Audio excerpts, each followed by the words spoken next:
Ellen Hanson Corby was born on June 3, 1911, in Racine, Wisconsin, and raised in Philadelphia, Pennsylvania, where her imagination and curiosity took root at an early age. From childhood, she gravitated towards storytelling, writing, and performance, displaying a reflective temperament and a sharp observational eye. Rather than chasing instant stardom, Corby approached creativity with patience and discipline, traits that would later define both her career and her reputation. In the early 1930s, she moved to Hollywood with a practical mindset, understanding that mastery of her craft mattered more than visibility. She initially sought work behind the scenes, believing that learning how films were built would make her a better artist. This decision revealed an uncommon humility and seriousness of purpose. Hollywood at the time was fast, hierarchical, and unforgiving. Yet Corby quietly absorbed its rhythms, studying people and processes alike.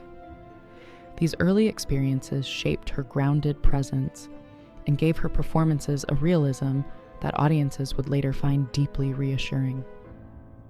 Learning Hollywood from the inside, Corby's earliest professional years were spent as a script girl and production assistant at studios such as RKO and Hal Roach, positions that placed her at the heart of filmmaking without the spotlight.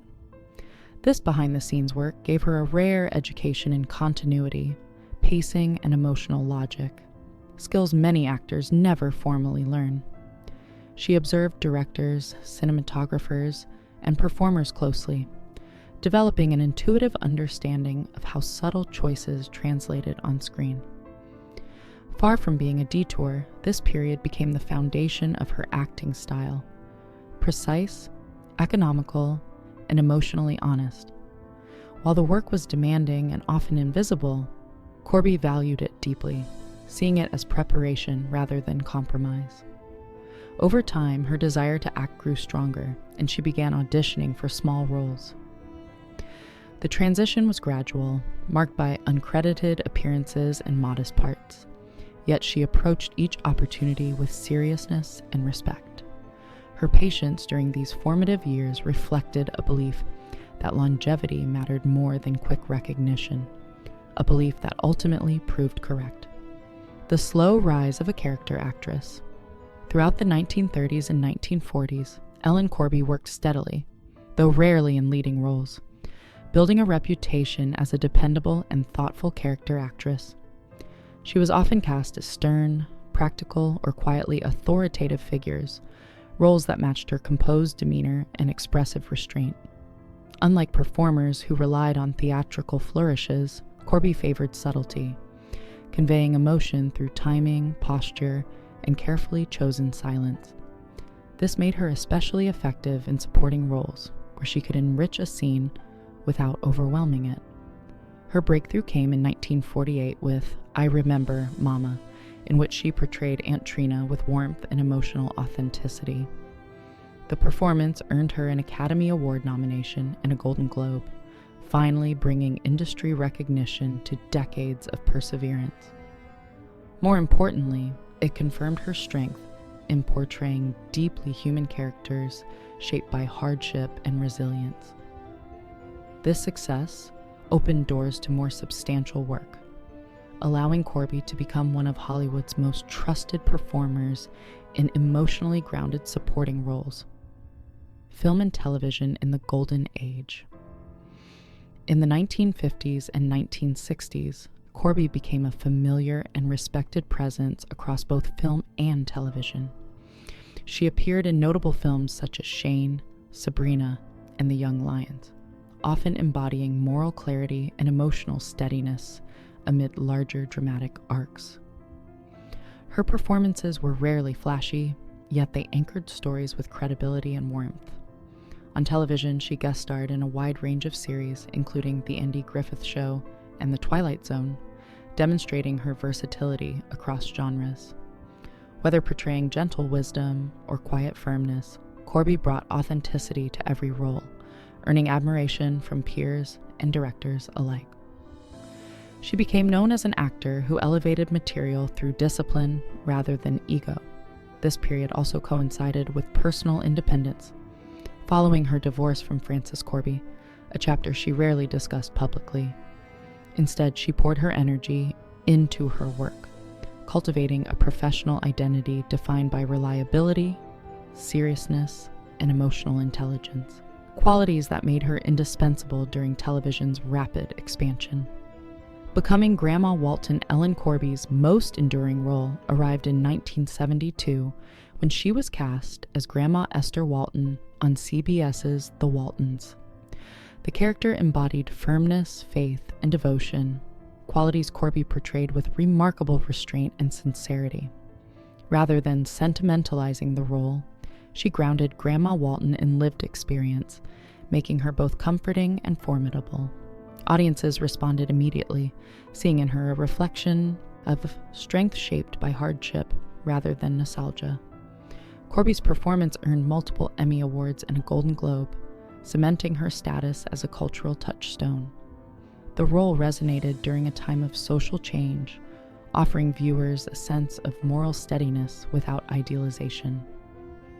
Corby approached the character with profound respect, understanding that the show's emotional power depended on honesty rather than perfection. Her portrayal helped define the series' tone, anchoring its themes of family, endurance, and compassion. For many viewers, Grandma Walton became synonymous with reassurance, and Corby embraced that responsibility with humility and care. Personal life, partnership, and spiritual growth. Behind the camera, Corby lived a quiet and intentional life. After her early marriage ended, she never remarried, choosing instead a deeply private path. In the mid-1950s, she formed a lifelong partnership with Stella Lucetta, a bond characterized by loyalty, companionship, and mutual support. Though not publicly labeled in the language of the era, their relationship endured for decades and provided Corby with stability and emotional grounding. She was also drawn to spiritual exploration, particularly transcendental meditation, which she studied extensively under Maharishi Mahesh Yogi in India in 1969. Meditation became central to her daily life, offering calm and focus amid the pressures of acting. Corby later spoke of its value in cultivating patience and inner clarity. These pursuits reflected her broader philosophy. Growth did not end with professional success. Instead, she sought balance, introspection, and connection, valuing inner development as deeply as external achievement. This holistic approach shaped both her resilience and her enduring sense of purpose. Health challenges and unyielding resolve. In November 1976, at the height of her success, Ellen Corby suffered a devastating stroke that impaired her speech and mobility. The event marked a profound turning point, forcing her to confront physical limitations after decades of disciplined control. Rather than retreating entirely, Corby committed herself to an arduous rehabilitation process, enduring months of speech and physical therapy. Her determination mirrored the strength she had so often portrayed on screen. In 1978, she returned to the Waltons, her recovery thoughtfully incorporated into the storyline. Though her movements were slower and her speech altered, her presence carried new emotional depth. Viewers responded with empathy, recognizing courage not as perfection, but persistence. Corby continued appearing in a reduced capacity, each performance infused with quiet dignity. Her return was widely admired, not as a triumph over illness, but as an honest acknowledgement of change. In embracing vulnerability, she deepened the authenticity of both her character and her legacy. Professional dynamics and perspective. Like any long-running production, the Waltons brought together personalities from different generations and working styles. Corby was known for her disciplined, old-school approach, shaped by decades of hard-earned experience. Younger cast members, including Richard Thomas, came from a newer era with different rhythms and expectations. While accounts have occasionally suggested tension, there is no verified evidence of personal animosity. only the natural friction that can arise in demanding creative environments. Corby valued commitment and continuity, and like many veteran performers, she held strong views about professional responsibility. These differences were largely private and never erupted into public conflict.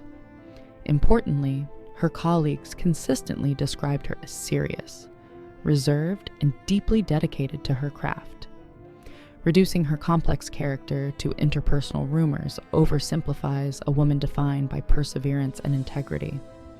Corby herself rarely engaged in public commentary about such matters, preferring to let her work speak. Her legacy is best understood through her performances rather than speculation about off-screen dynamics. Final years and enduring legacy. Ellen Corby made her final screen appearance in 1997's A Walton Easter, a quiet and symbolic farewell to the role that defined her later years. By then, her health had declined significantly, and she resided at the Motion Picture and Television Country House and Hospital, surrounded by peers from the industry she had served for over 6 decades. She passed away in 1999 at the age of 87, leaving behind a body of work marked by sincerity, restraint, and emotional truth. Buried at Forest Lawn Memorial Park in Glendale, her resting place reflects a life lived without spectacle, but with lasting impact. Corby's legacy endures not through scandal or myth, but through characters that felt real, resilient, and humane. She represented a generation of performers who believed that dignity, patience, and craft mattered more than fame. In doing so, she left audiences